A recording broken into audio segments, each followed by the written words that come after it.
الحمد لله رب العالمين والصلاة والسلام على رسول الكريم أما بعد أعوذ بالله من الشيطان الرجيم بسم الله الرحمن الرحيم قال النبي صلى الله عليه وسلم إنما الأعمال بالنيات رب اشرح لي صدري ويسر لي أمري واحلل عقدة من لساني يفقهوا قولي رب زدني علما رب زدني علما۔ سب سے پہلے اللہ رب العالمین کا شکر ادا کرتے ہیں کہ اللہ تعالیٰ نے مجھے اور آپ کو نماز فجر باجماعت ادا کرنے کی توفیق دی۔ ساتھ ہی اللہ تعالیٰ کا شکر احسان ہے کہ آج ہم نے اور آپ نے دوسری سحری کھائی ہے۔ اللہ ہماری تمام تر عبادتوں کو قبول عطا فرمائے، آمین یا رب العالمین۔ کل کے درس میں ایک حدیث پڑھی گئی تھی، انما الاعمال بالنیات، تمام اعمال کا دار و مدار نیتوں پر ہے۔ نیت کے سلسلے میں کچھ باتیں ہوئیں۔ آج کے درس میں اخلاص نیت، اخلاص کتنی بڑی چیز ہے، آج کے درس میں کچھ باتیں انشاءاللہ سننے کو ملے گا انشاءاللہ۔ دیکھیے، زندگی میں جو بھی عبادات ہم کرتے ہیں، چاہے وہ نماز ہو، روزہ ہو، حج ہو، زکوٰۃ ہو، صیام ہو، قیام ہو، اس میں اخلاص کا پایا جانا ضروری ہے۔ زندگی میں اگر اخلاص نہیں، خصوصی طور پر یہ روزے میں، تو پھر پورا دن بھوکا رہنا اور پیاسا رکھنا کوئی فائدہ نہیں، کیونکہ روزہ جو ہے، روزہ ایک راز ہے اخلاص کی۔ اگر آپ دیکھتے ہیں اخلاص کی راز جس کی پوشیدہ بولتے ہیں، وہ ہے روزہ ہے۔ امام ابن رجب رحمۃ اللہ علیہ فرماتے ہیں، بہت اہم بات فرماتے ہیں کہ روزہ بندے اور رب کے درمیان ایک ایسا راز ہے، روزہ بندے اور اللہ کے درمیان ایک ایسا راز ہے جو اللہ کے علاوہ کسی کو معلوم نہیں۔ اور الحمدللہ ایسی بات ہے، آدمی جب روزہ رکھتا ہے یا تو آدمی کے معلوم ہوتا ہے یا اللہ کو معلوم ہوتا ہے، تو ایک راز ہے کہ نہیں، کسی کو معلوم نہیں ہے کون کھا رہا کون پی رہا، کون روزہ ہے کون نہیں ہے۔ روزہ ایک راز ہے جو ایک اللہ اور انسان کے بندے کے درمیان ہوتا ہے۔ تو انسان کو چاہیے کہ زندگی میں اخلاص اپنائیں۔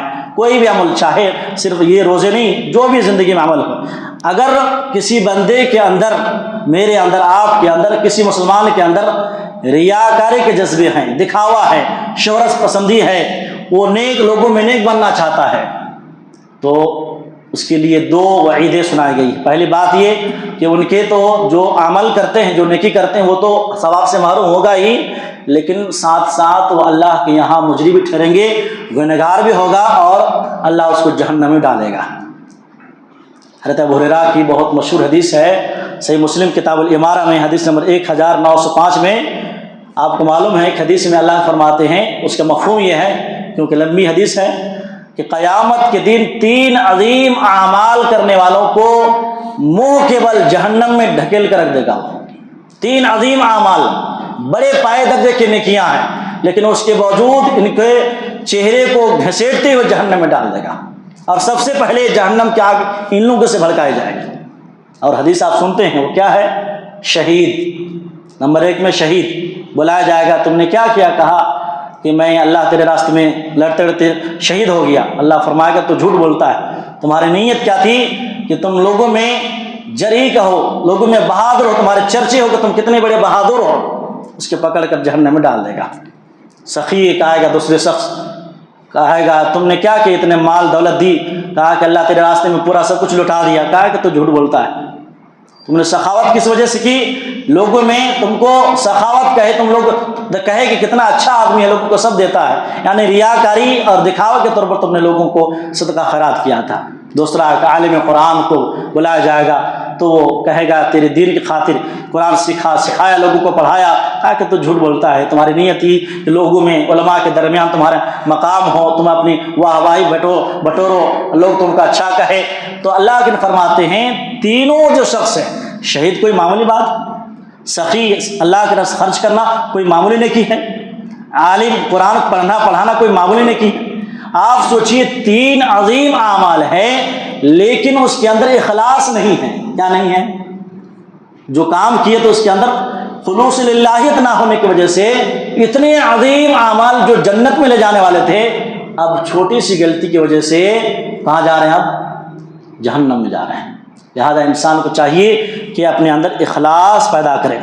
مخلص ہونے کی بنیادی صفت یہ ہے، آدمی اخلاص اپنے اندر کیسے پیدا کرے گا؟ مخلص ہونے کی بنیادی صفت یہ ہے کہ آدمی مدح اور ذم سے بے پرواہ، یعنی کوئی کسی بات پر تعریف کرے یا پھر برائی کرے اس کو کوئی فرق نہیں پڑتا. کیوں؟ اس لیے کہ جو وہ عمل جو کرتا ہے اللہ کے لیے کرتا ہے، لوگوں کو راضی کرنے خوش کرنے کے لیے نہیں. ایک انسان کی زندگی میں ہو کہ میں ہر کام اللہ کے لیے کرتا ہوں، بھائی اس کو کیا پتا دوسرے آپ تعریف کرو میری برائی کرو مجھے کوئی فرق پڑتا نہیں. کیوں؟ اس لیے کہ میری نیت اللہ کو معلوم ہے. میں جو عمل جو نیکی میں کرتا ہوں اللہ کو خوش کرنے کے لیے، آپ کو نہیں کہ آپ مجھے میری تعریف کرو یا برائی کرو. آپ کرو تو کرو، مجھے کوئی فرق پڑنے والا نہیں. تو یہ مخلص کی بنیادی علامت ہے کہ جس کی زندگی میں اخلاص ہوگا وہ لوگوں کی پرواہ نہیں کریں گے. میں جو عمل کر رہا ہوں، میں جو نیکی کر رہا ہوں، میں جو خیرات کر رہا ہوں، لوگ کیا کہیں گے. اگر ایسی نیت ہے پھر یہ جو صحیح مسلم کی جو روایت ابھی پڑھی گئی ہے اس کے درجے میں آپ بھی پہنچیں گے.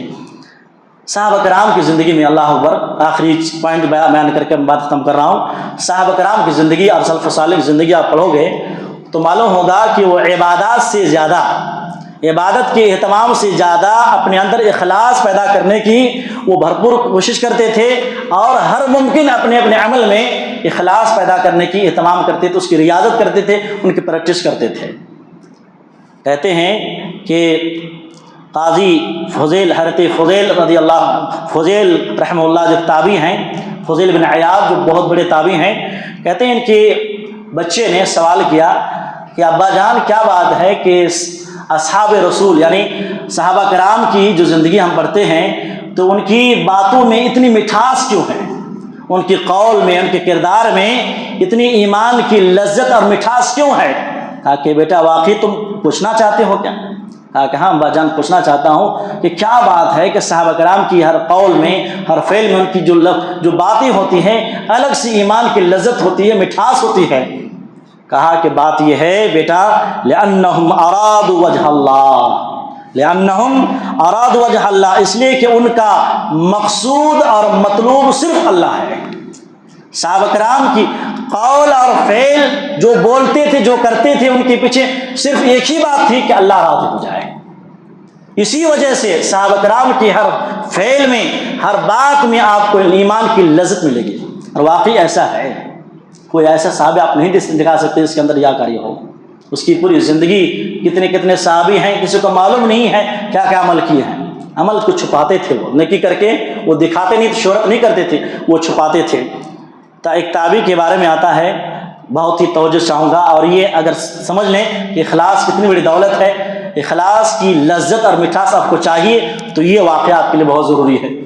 کہتے ہیں کہ داؤد بن ابی ہند، یہ تابعی ہیں رحمہ اللہ، کہتے ہیں 40 سال تک روزہ رکھے. کتنے سال تک؟ 40 سال تک. کہ نام کیا ہے؟ امام داؤد بن ابی ہند رحمہ اللہ. 40 سال تک روزہ اس طریقے سے رکھے، اخلاص کی اعلیٰ درجے اتنی تھی کہ اس کی بیوی کو بھی معلوم نہیں کہ میں روزے سے ہوں. اب بھائی بتاؤ، بیوی کو معلوم نہ ہو کھانا کیسے ملے گا؟ کہتے ہیں کہ یہ کپڑا فروش تھے، یعنی کپڑے کی ان کی بزنس تھی. گھر سے جب نکلتے نا تو کھانا توشا دیتے بیوی، تو یہ کیا کرتے، راستے میں جا کر کسی کو غریب کو، کسی کو صدقہ کر کے کھلا دیتے وہ.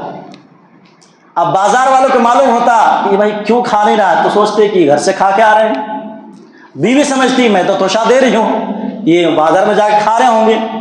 اس طرح نہ بازار والوں کو معلوم ہوا نہ بیوی کو معلوم ہوا. 40 سال تک روزہ اس کیفیت سے رکھے کہ کسی کو معلوم نہیں ہوا. اللہ اکبر، اخلاص اس کو بولتے ہیں. سوچ رہے ہیں بیوی کو تو معلوم ہونا، لیکن نہیں، روزہ کس لیے ہے؟ اللہ رب العالمین کی رضا کے لیے ہے. اسی لیے حدیث میں نے پڑھا من صام رمضان ایمانا و احتسابا، جو ایمان اور احتساب کے ساتھ روزہ رکھے تب فائدہ ملے گا. غفر لہ ما تقدم من ذنبہ، اس کے پچھلے گناہ معاف ہو جائیں گے. آخری چیز، زین العابدین، امام زین العابدین نام سنے ہوں، اس سے پہلے بتایا تھا. اس کا اصل نام کو بتا سکتے ہیں؟ امام زین العابدین کا اصل نام کیا ہے؟ یہ کون ہے؟ اس سے پہلے میں درس میں بتایا تھا شاید نہیں. زین العابدین یہ حضرت علی بن حسین بن علی رضی اللہ تعالیٰ عنہ، یہ حضرت علی کے پوترے ہیں، یعنی حضرت حسین رضی اللہ تعالیٰ عنہ کے بیٹے ہیں. کون ہیں؟ علی. اور علی کا نام زین العابدین ہے، یعنی پوترے کا نام بھی علی اور دادا کا نام بھی علی رضی اللہ تعالیٰ عنہ. تو کہتے ہیں کہ اس کا نام زین العابدین کیوں پڑھا معلوم ہے؟ وہ عبادت میں بہت ہی مخلص تھے، بہت ہی زین العابدین، مطلب عبادتوں کی زینت، یعنی عبادت کے اعلیٰ معراج پہنچے ہوئے تھے۔ ان کے بارے میں جب پڑھیں گے آپ، عجیب و غریب ان کی بس زندگی، اللہ اکبر، کیسے کیسے زندگی گزارے ہیں۔ کہتے ہیں امام زین العابدین کے بارے میں کہ وہ مدینے میں، جو مدینے کے غربا یتیم رہتے تھے، رات میں چپ کے اٹھتے تھے اور پیٹھ میں موٹے جو بھاری گلے کے ہوتے تھے نا، گلے اناج کے ہوتے تھے یا پھر اس طریقے سے آٹے کے ہوتے تھے، وہ پیٹھ میں لاد کر مدینے کے گلی میں گھومتے تھے، جو غریب ہے، فقراء ہے، اس کو وہ دکھاتے تھے۔ اور یہ بات کسی کو معلوم نہیں ہوئی۔ کہتے ہیں کہ لوگ ان کی زندگی میں اس کو بخیل کہتے تھے، کس کو؟ زین العابدین کو، کتنا بخیل انسان ہے۔ لیکن جب ان کی وفات ہوئی تو پتہ چلا کہ مدینے کے 100 آدمی کی کفالت اکیلے کر رہا ہے۔ جب اب وفات ہوئی تو معلوم ہوا کہ 100 آدمی کے اکیلے پوری نگرانی کر رہا ہے، کہ کھلا رہا پلا رہا، الحمدللہ۔ اور تو اور کہتے ہیں کہ مدینے کے اندر کچھ غریب آدمی تھے، ان کو معلوم نہیں ہوتا تھا کہ اناج کہاں سے آ رہا ہے، گلے کہاں سے آ رہے ہیں۔ اخلاص کا یہ عالم ہے کہ کسی کو پوری زندگی معلوم نہیں ہوئی۔ جب وفات ہو گئی، وفات کے بعد جب غسل کریں گے تو آپ آٹومیٹکلی نشان دیکھیں گے نا، تو دیکھیں پیٹھ میں نشان پڑے ہوئے ہیں، جو گلے موٹے گلے جو ڈھوئے تھے، نشان پڑے ہوئے ہیں۔ کہا کہ لوگوں نے پوچھا کہ یہ کیسے نشان ہے؟ کہا کہ یہی وہ نشان ہے جو رات میں گلے پہنچاتے تھے۔ اور پھر بعد میں لوگوں کو بھی یہ معلوم ہوا، جو غریب کے پاس، یتیم کے پاس جو جاتے تھے، گلے اور اناج پہنچتے تھے، موت کے بعد، وفات کے بعد یہ غلہ اور اناج آنا بند ہو گیا۔ اب تو لوگوں کو احساس ہوا کہ کوئی اور نہیں تھا، یہی زین العابدین تھے۔ آپ سوچئے اخلاص کا کیا عالم ہے اسلاف کے یہاں، کہ وہ نیکی کر کے چھپاتے تھے اور کسی کو معلوم نہیں ہوتا تھا۔ آج ہمارے پاس سب کچھ ہے لیکن اخلاص نہیں ہے، اور اخلاص بنیاد ہے قبولیت عمل کا۔ کوئی بھی عمل کریں، اگر میرے اندر، آپ کے اندر اخلاص نہیں تو عمل قبول نہیں ہوگا۔ لہذا انسان کو چاہیے، آج بڑا المیہ ہے جی، اللہ معاف فرمائے، اللہ معاف فرمائے، سب کی بات نہیں کرتے ہیں، الحمدللہ ہمارے بیچ میں ایسے مخلص انسان ہیں، ایسے طریقے سے نیکی کماتے ہیں، ایسے طریقے سے نماز، روزہ اور صدقہ خیرات کرتے ہیں، الحمدللہ کسی کو معلوم نہیں ہوتا ہے۔ لیکن ایک بڑا طبقہ جب احسان کرتے ہیں یا پھر کسی کو صدقہ خیرات کرتے ہیں، یتیم کو، مسکین کو، تو وہ احسان جتلاتے ہیں پوری زندگی بھر۔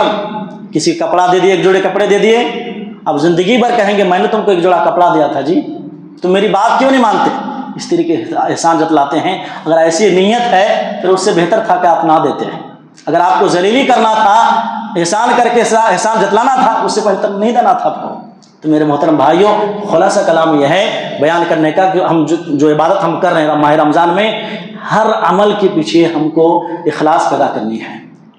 اللہ رب العالمین نے کیا فرمایا؟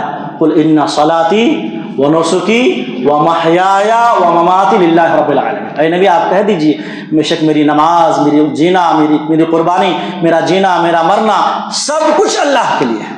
کس کے لیے ہے سب چیز؟ آپ بیٹھے ہو کس کے لیے؟ بیان سن رہے کس کے لیے؟ روزہ قیام یہ کس کے لیے؟ تمام اللہ کی رضا کے لیے۔ آدمی کو اپنے اندر اخلاص ہونا نہیں، لوگ دیکھیں گے قرآن ہم پڑھ رہا ہوں صدقہ، ایسا نہیں ہونا چاہیے۔ آپ کے اندر اخلاص پیدا کریں گے انشاءاللہ، دعا کے اخلاص کی دعا کیجیے آپ، اللہ جو بھی عمل کرے اللہ اخلاص للہیت کے ساتھ عمل کرنے کی توفیق دے۔ اللہ مجھے اور آپ کو تمام تر عبادتوں میں اللہ خلوص للہیت کے ساتھ اللہ تیری ہی رضا جوئی اور تیری ہی خوشنودی کے لیے وہ عمل کرنے کی توفیق دے۔